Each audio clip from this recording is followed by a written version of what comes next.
ये यार पानी ला खेत अपने नू ते ना गैर दे खेती झाको।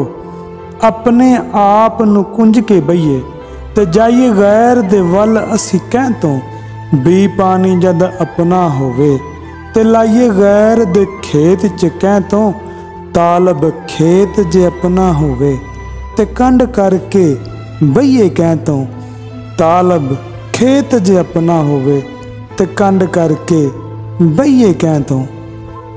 ते सियाणे कहंदे आ मुख ते दुख नहीं छुपदा बंदे, लख झूठे हासे हस लै बंदिया दुखी दूरों दिस पैंदा ए, दुख ते छुपदे नहीं हो बंदिया। ते ओह कहंदा इश्क ते मुश्क नहीं छुपदा बंदिया, भावें लखां परदे पा लै बंदिया आशिक भावें छुप के मिलदे, आशिक भावें छुप के मिलदे पर नजरां तो नहीं छुपदे बंदिया।